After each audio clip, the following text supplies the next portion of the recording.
siyang tinanggap na pera o wala siyang nakuhang pera. Hindi siya pinauwi dahil yan ang pakiusap di umano ni Pangulong Bongbong Marcos Jr. Diba mga kabida, napakalalim ng problema na ating tinatahak ngayon. Saan ho tayo papunta mga kabida? Kasi naman, hindi ko alam kung anong magiging solusyon. Marahil kayo mga kabida, you have something in mind na kung saan papunta ang sitwasyon na ito. Unang-una, napakalayo pa rin ng 2028 elections. Meron nagsasabi, dapat magkaroon ng snap election. May nagsasabi naman, dapat patunayan ni Saldico yan sa mismong proper forum, which is yung pong ating Senado mga kabida. Pero, ang sabi naman ng Blue Ribbon Committee Chair, si Pampilo Lacson, hindi daw po pwede na imbitahan itong si Saldico. Diba? I don't know why. Pero, sa batas po mga kabida, kahit na sa local court natin, kapag ang isang tao ay hindi capable of going to the court, pwede hong matuloy ang hearing via Zoom. Ako po, kamag-anak kong executive judge, apat na executive judge ang aking mga kamag-anak. Yung isa, bayaw ko. Meron akong uncle na 3 pang judges. Inaalaw na po yung tinatawag na Zoom hearing. Mga testigo pwedeng maging witness para siyang nakaupo sa witness stand pero via Zoom mga kabida. Why don't we allow it to happen?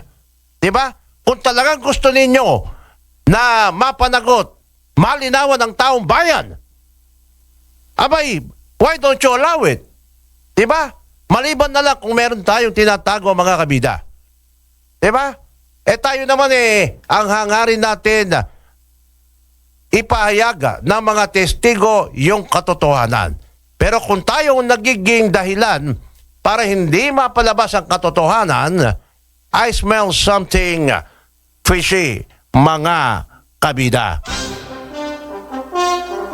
Good morning, paring Rene Sapanta. Yan, sa Barangay Lara. Magandang umaga sa inyo dyan. Kay Fege Gante, good morning. Diba sabihin nga ninyo kung tama ako o may tama ako. Diba mga kabida? Napakahirap naman talaga. Isa pa sa antabayanan natin, hindi na po ito INC rally. May nakaschedule po na rally sa November 30 mga kabida. Yang November 30 na yan ay ating babantayan mga kabida.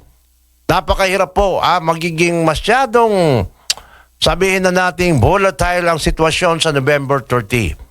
Because, ito'y magiging multi-sectoral. Iba-ibang grupo ang pupunta na naman dyan po sa Quirino Grandstand. Kaya, yan po ay ating antabayanan. Nakahanda na po ang iba't ibang grupo. Ako po ay na-notify na rin. At tayo po ay naimbitahan din. Pero sabi ko, tayo ay taga-media. Nais ko ay magbalita lamang kung ano yung sitwasyon. So, from your end, sige, you do what you want to do, pero tayo po ay magbabalita. Sa magaganap na mas malawak, mas malaking rally, nakaset on November 30, 2025, mga kabida. Siyempre, kita-kits tayo dyan. Yung aking mga nakadeploy na reporter pupunta dyan para mamahagi ng mga balita sa gaganapin sa November 30. Okay, Giliw, punta ka doon, ha? Punta ka, Giliw, doon, ha? Baka naman magpa-drive ka pa sa akin, pambira ka naman. Ayan, nagbo-volunteer na si Giliw. Pupunta raw doon upang saksihan yung magaganap sa November 30, mga kabida. Samantala, sa oras na 8:47 ng umaga, tanggap muna tayo ng balitang hatid sa atin ng ating kabidang Roel Tarayaw. Roel! Ibida mo na yan! Nalambat ng mga otoridad ang 6 na drug suspect kabilang ang magkapatid kung saan isa sa kanila ang target sa operasyon at maaktuhan ang mga suspect na nagpapatsesyon sa isang abandonadong bahay na ginawang pwestuhan sa paggamit ng illegal na droga sa ikinasang bypass operation ng pulisya sa barangay Maligaya, Dinalupihan, Bataan. Batay sa ulat na nakarating sa tanggapan ni Central Luzon Police Director Brigadier General Ponce Rogelio Peñones Jr. Nakatanggap ng reklamo ang mga otoridad sa mga konsernadong residente hinggil sa umunoy madalas na ingay at gulo na nangyayari halos gabi-gabi sa abandonadong bahay kung saan nagaganap umano ang bentahan at paggamit ng illegal na droga na nakapeperwisyo sa lugar. Nagkalat din ang mga basura sa abandonadong bahay ng mga pinaggamitan ng illegal na droga. Operasyon na aktuang magkasabot umano ang target na si alias Egot at utol nito sa pagbebenta ng shabu sa undercover police habang huli sa akto ang 4 na sospek na kasalukuyang nagpapatsesyon. Minado ang sospek na si alias Egot sa pagbebenta ng shabu, gayon din ang paggamit ng pinagbabawal na droga. Wala ka ba naisip ibang trabaho? Ilan taon mo lang ginagawa yung paggamit ng illegal na droga? Tagal na.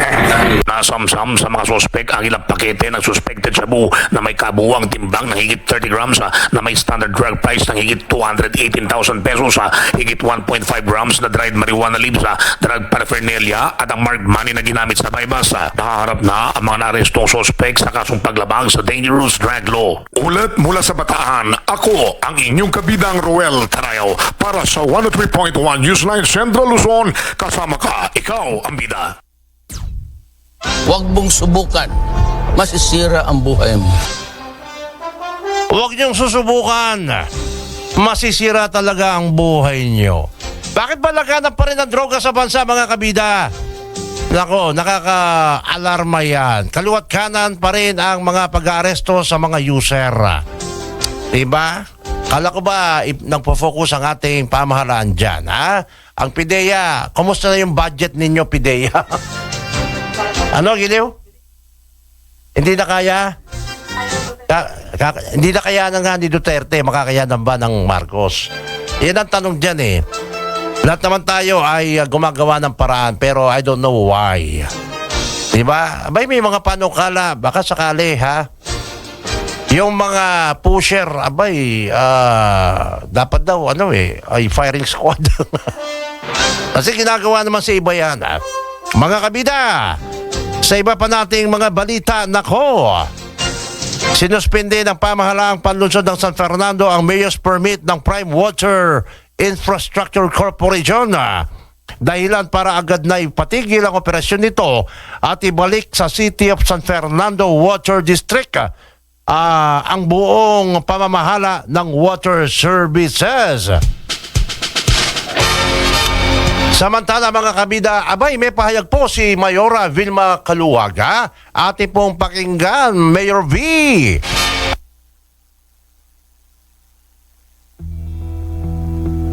Isang maka-Fernandinong araw po sa inyong lahat. Mga minamahal kong Fernandino, alam ko na matagal na ninyong pasan ang bigat ng problemang ito. At bilang inyong punong lungsod, tungkulin kong maging tinig ng inyong mga hinaing at tagapagtanggol ng inyong kapakanan na harapin at resolbahin ang anumang usaping nakakaapekto sa inyong pang-araw-araw na buhay. Ang ating administrasyon ay kilala sa mabilis at konkretong aksyon. Ngunit, bago tayo umaksyon, inuuna natin ang tamang proseso, masusing pag-aaral at pakikinig sa bawat kwento, hinaing at reklamo ng ating mga kababayan. Dahil ang bawat desisyon dito sa lungsod ng San Fernando ay nakabatay sa inyong kapakanan at sa inyong buhay. Ngayong araw, matapos ang mahabang pagsusuri at pagbubusisi, opisyal ko pong nilagdaan ang executive order na nagsususpinde sa mayor's permit ng Prime Water dito sa ating lungsod. Ibig sabihin po nito ay simula ngayong araw ay suspendido na ang kanilang business permit at hindi sila maaaring mag-operate hanggat hindi nila napapatunayan na naayos na nila ang mga problema sa kanilang serbisyo. Iyan po ang pahayag ni Mayora Vilma Caluwag ng City of San Fernando, Pampanga. Kaugnay nito, personal na inihatid ni Mayor Vilma Caluwag, Vice Mayor Aurelio Brens Gonzalez, mga miyembro ng 9th Sangguniang Panlunsod at Task Force on Water Service Compliance. Ang executive order na kanyang nabanggit, mga